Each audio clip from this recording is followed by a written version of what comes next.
After months and months of rumors and leaks, the Nokia 9 PureView is finally here. We spent some time with it and tested its unique 5-camera setup that Nokia has been hyping as the next big thing in smartphone photography. But is it so? You'll find out soon enough. Let's begin with the Nokia 9's design. You get two very different impressions depending on which side of the phone you're looking at.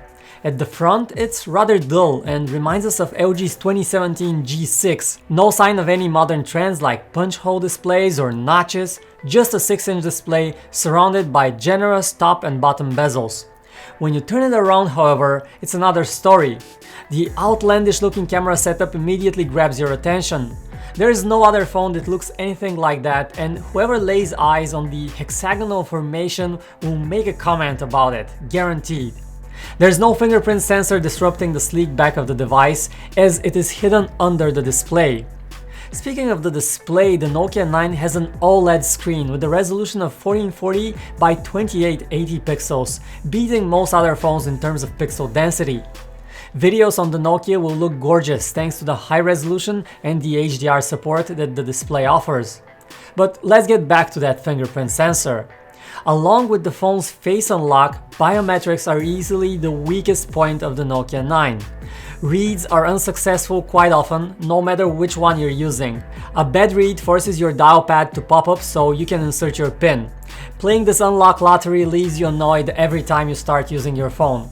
Once you get past that, however, the phone will run smoothly thanks to the Snapdragon 845 mobile platform and the Android One software. As you're probably aware, the 845 is last year's high-end Qualcomm chip.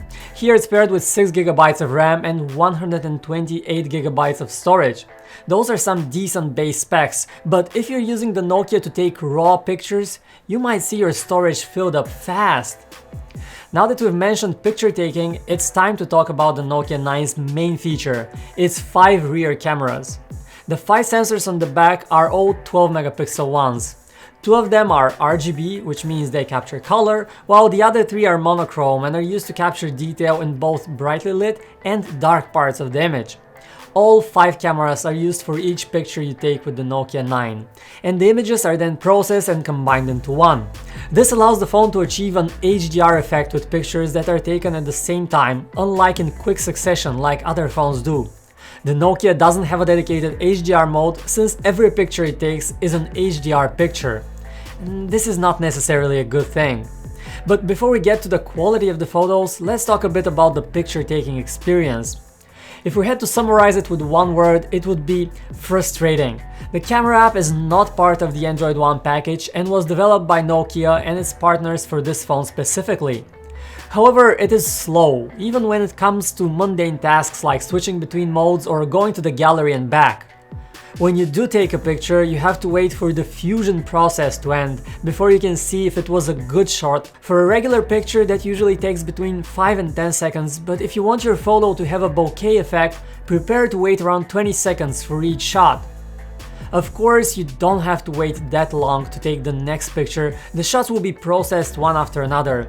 And that's where another problem appears.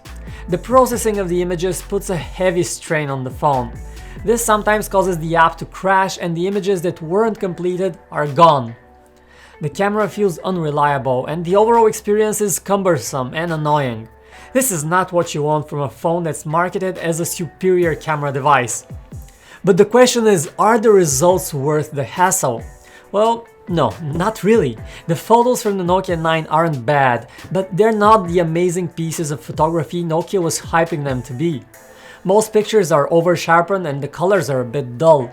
Because of the HDR effect, photos often look darker than reality, which might be suitable for some shots, but definitely not for all. Night shots aren't impressive either. There's no dedicated night mode, and shooting on auto will result in photos that are subpar compared to those of other flagships. Despite the 5 sensors, the amount of light and details captured is not extraordinary by any means. The bokeh effect, however, is quite good. If you're shooting with the depth mode on, you can not only adjust the amount of blur, but you can also choose which object to be highlighted after the shot is taken. It's a neat trick, but one we doubt you'll use very often. Using the camera's Pro mode or editing your raw photos with a dedicated software will let you get better results, but the improvements will be marginal. If you're into photography, don't count on the Nokia 9 to replace your proper camera. To top it off, all that image processing, whether done by the phone itself or you, will take a big chunk of your battery life. The 3300 mAh battery isn't big to begin with, but with all the computing going on in the camera department, you'll be unpleasantly surprised how soon you'd have to charge the device. Right now the Nokia 9 PureView costs $700. While that's a good chunk less than most other flagships, the experience it offers is not good enough to justify spending that much on it. The good news is that most of the issues can theoretically be fixed with software updates. If or when that will happen, however, no one can say for sure. We were hoping that the smartphone camera elite will have a new member in the face of the Nokia 9. But for now, it's far from it. We can't really recommend it, especially not to those planning to take lots of photos with their phone. You can check out our full review of the Nokia 9 from the links in the description.